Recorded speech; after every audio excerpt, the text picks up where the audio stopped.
Your Excellency, Ambassador Pammer, thank you for this opportunity to have this interview with you about a very new subject that last week you hand over to the Vice President of the Government of the Republic of Macedonia, responsible for the European integration, Bojan Maricic, non-paper from the Austrian government. What is the purpose of this document? Пред све, благодарам, добър ден. Thank you very much for contacting us and asking about our very important non-paper and the letter we addressed our government, more precisely two ministers, our Minister for Constitution and European Affairs, Mrs. Caroline Edstad, and our Foreign Minister, Mr. Schallenberg, who is, I think, well known in North Macedonia. A letter addressed to Commissioner Vašarhej and to the top institutions of the European Commission and the European Union, and to President Borrell. And this letter actually the content of it is already well known. In principle, it's about accelerating accession of the Western Balkan countries to the European Union, through a so-called gradual integration, meaning, if we put it simple, that our friends, partners on the Western Balkans, namely North Macedonia, can already participate in programs, in fora, where they're able to participate and where it makes sense, which actually means, in a certain way, to reverse the whole, not reverse, but to better the process. Up to now, this process was based on getting chapter by chapter done, and quite slow. We are talking about over 20 years, with little progress or little results seen and felt by the citizens. And now we want to speed up. Why? Because we are talking about a completely changed geostrategic situation in Europe. But above all, our partners from the countries here, and as I am in North Macedonia, in Skopje, North Macedonia, deserve to be part of the European Union and to be part of this bigger Europe. You are already in Europe, but you are not part of the, let's say, institutional setup or the system we enjoy as a common market, as a single market with all the programs, although you in many ways already contribute to European security, to the common European foreign and security policy, and so on. So I think the purpose is to wake up a bit the European functionaries, the general public, and to draw attention to the Western Balkans. Okay. So when you are saying to accelerate the process of the North Macedonia's Euro integration, can we connect that with the announced new enlargement of the European Union at the Bled summit, and now last week in Granada confirmed that European Union has to be prepared to new enlargement in 2030? Of course, we are talking about the next enlargement with the countries of the Western Balkans. And we have candidates who have a new perspective because of the ongoing aggression from the Federation of Russia in regard of Ukraine, so Georgia, Moldavia, and Ukraine. And we would like to have Austria and the group of the Friends of the Western Balkans. We would have to have the several levels of playing between these two groups. So it should not be the case that through Ukraine, Georgia, Moldavia, that the Western Balkans country fall back, so to say. Contrary, we think that they are equally well prepared, if not much better. So you mentioned Bled, and you mentioned, you probably are hinting towards the next big European event. Yes.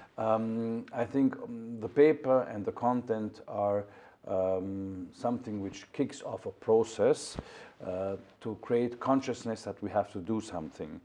Of course, integration, accession is a cumbersome work. Homework has to be done. Also in regard of the content of the future fields of enhanced and deepened cooperation. It is necessary to get things done, to effectively implement the new ideas, as for example, access to the European program, more access to the European programs, including government officials into the Commission, inviting them for internships. It's also about bettering access to financial support through an refined and better formulated IPA policy. You might know that in IPA there's a lot of money, but often it cannot be called upon because of inefficiency of bureaucracy in the countries, complex process. So all of these are areas where we want to work on to speed up. Now you mentioned 2030. I think that it was necessary to mention a date, yes, to give some perspective, because the process is far too long already, and viewed from a more, let's say, strategic perspective, strategic point of view, it is necessary to accelerate the process, and there's no point in waiting for every single, let's say, paragraph or aspect or whatever kind of obligation to be fulfilled and to say then you can become a member of the European Union. It's much better to include all our partners where they can already efficiently contribute, cooperate, and also take advantage of this being member of the European Union. So it's a gradual integration, and 2030 is maybe a date which for some countries is too early, for some it's too late. So, but important is to have in view where we are going and to keep on and to speed up. Okay, I want to ask a question about how this paper will be received by the European institution. Well, the European institutions are, I think, aware, and they have well received the paper, but there are two issues there, and when we talk about enlargement, there are several ambiguous aspects. Number one, the European Union, as you know, has to reform itself. So the institutions have to be reformed. This is a very cumbersome process. Let me give you an example. How do you change the principle of unanimity if everybody has to consent? So this is an ongoing process. There's a new French-German paper on the table, and we have to tackle this. There's no other option. It has to be done. Number two, there has been the so-called action plan for growth, for growth on the Western Balkans, presented by Mrs. von der Leyen, which is a great thing. Also, hopefully equipped with enough financial means. So there is readiness. But you know, the European Commission and the European Union are a complex institution thing, so to say. There are different interests. So it's about finding common grounds to implement the things we basically, in principle, agree to. And as you know, there are some Western European Union member states which have some slightly different interests.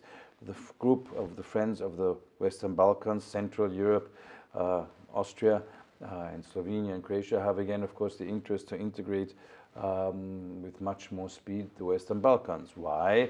Because for us it is important that this region remains stable and secure, that we have an atmosphere and a framework and a situation where progress is possible, and that's why we favor this. I think we will see some results, but one shouldn't expect immediately that everything is as it should be or as one would wish it to be, but important is to keep up the process. Okay.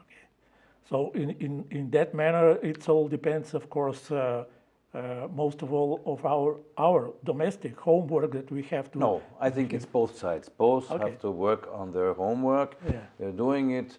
I think one should use every opportunity to remind, to push, and to be optimistic. That is one very important element. Not to just lay back and say we can't do anything. Yes, we can, and we have to. Okay. So what will be your suggestion, your recommendation to the domestic people responsible for this enlargement? We are, I think it is my belief that we are not in the position to delay this process. No, both sides are not in the position to delay, because we very well know that for each of the countries of the region, delaying the process means problems. So for the case of North Macedonia, getting constitutional change done is a crucial issue. Even if you might not agree with how this came about, even if you might say, okay, we have been forced to do so many things for the future of our country. We have changed the name, we have changed the flag, we have done constitutional reform, we had the Ohrid agreement, Preska agreement, and so on. It's enough, okay, understandable. But what you get for doing this is much more than you might possibly lose. And if I can put it quite bluntly, the text of the constitutional change, of the preambula, including the Bulgarian minority, is actually the best proof of the matter of fact that North Macedonia is a nation, a country, state nation, a country stable and a future member of the European Union. So I think that's not so much an issue from a wider view, but it's more a domestic issue in view of the elections next year. But it's much better to get that done than to delay it, number one. And of course, there are many reforms to be done, to start with them.